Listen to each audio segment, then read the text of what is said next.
కోడికత్తి case నిందితుడు శ్రీనివాస్ కి ఊరట లభించింది. శ్రీనివాస్ కి ఏపీ హైకోర్టు బెయిల్ మంజూరు చేసినట్లుగా తెలుస్తోంది. కేసు గురించి మీడియాతో మాట్లాడవద్దని హైకోర్టు ఆదేశించింది.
కోడికత్తి కేసు నిందితుడు శ్రీనివాస్ కి ఊరట లభించింది. శ్రీనివాస్ కి ఏపీ హైకోర్టు బెయిల్ మంజూరు చేసింది. కేసు గురించి మీడియాతో మాట్లాడవద్దని హైకోర్టు ఆదేశించింది. ఇక ఇదే అంశానికి సంబంధించి మనకి మరిన్ని అప్డేట్స్ అందించడానికి మా ప్రతినిధి రాజేష్ లైవ్ ద్వారా సిద్ధంగా ఉన్నారు. రాజేష్,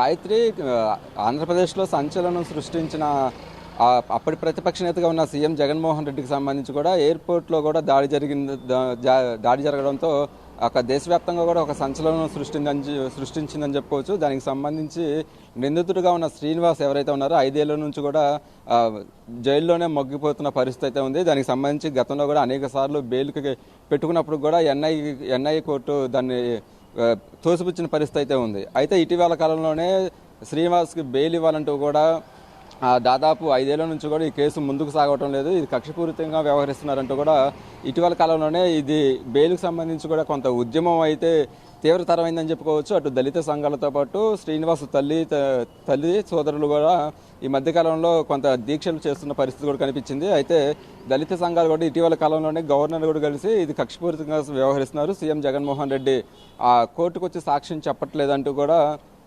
గవర్నర్ కూడా కలిసిన పరిస్థితి అయితే ఉంది. అయితే ఇటీవల కాలంలోనే వైజాగ్ సెంట్రల్ జైల్లో ఉన్న శ్రీనివాస్ కూడా నిరాహార దీక్ష చేస్తున్నాడు అంటూ కూడా కొంత ప్రచారం అయితే జరిగింది.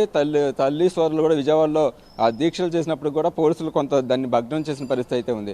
అయితే 5 ఏళ్ల నుంచి కూడా జైల్లో మగ్గిపోతున్న శ్రీనివాస్కు కొద్దిసేపటి క్రితమే ఏపీ హైకోర్టు బెయిల్ మంజూరు చేసింది. కండిషన్కి సంబంధించి కూడా కొన్ని కండిషన్స్ ఇస్తూ కూడా బెయిల్ అయితే మంజూరు చేసిందని చెప్పుకోవచ్చు. ప్రధానంగా ర్యాలీల్లో పాల్గొనకూడదు, అలాగే మీడియాతో మాట్లాడకూడదు, దేశం దాటి వెళ్ళకూడదు అంటూ కూడా కొన్ని కండిషన్స్ పెట్టి కూడా కొద్దిసేపటి క్రితం ఏపీ హైకోర్టు అనేది కొంత బెయిల్ ఇచ్చిన పరిస్థితి ఉంది. దానికి సంబంధించి కూడా గతంలోనే అనేక సార్లు కూడా వాదనలు జరిగినాయి.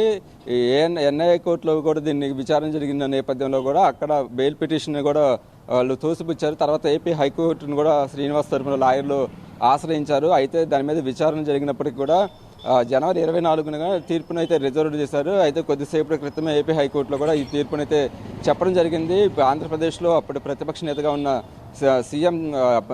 నేతగా ఉన్న జగన్మోహన్ రెడ్డి మీద కూడా ఈ దాడికి సంబంధించి కూడా కొంత ఊరట అయితే లభించిందని చెప్పుకోవచ్చు. శ్రీనివాస్ కుటుంబానికి 5 ఏళ్ల తర్వాత ఈ కేసు మళ్ళీ ఎలక్షన్స్ ముందు మళ్ళీ ఇప్పుడు బెయిల్ మంజూరు రావడం కూడా కొంత ఆసక్తి పరిణామంగా అయితే తెలుస్తుందని చెప్పుకోవచ్చు. మొత్తానికైతే శ్రీనివాస్కి సంబంధించి అతని తరపున లాయర్లు కానీ తల్లి కానీ చేస్తున్న పోరాటానికి అయితే కొంత ఊరట లభించిందని చెప్పుకోవచ్చు. దీని మీద అటు దళిత సంఘాలు కూడా హర్షం చేస్తున్నారు. ఇది కక్షపూరితంగానే వ్యవహరించారు.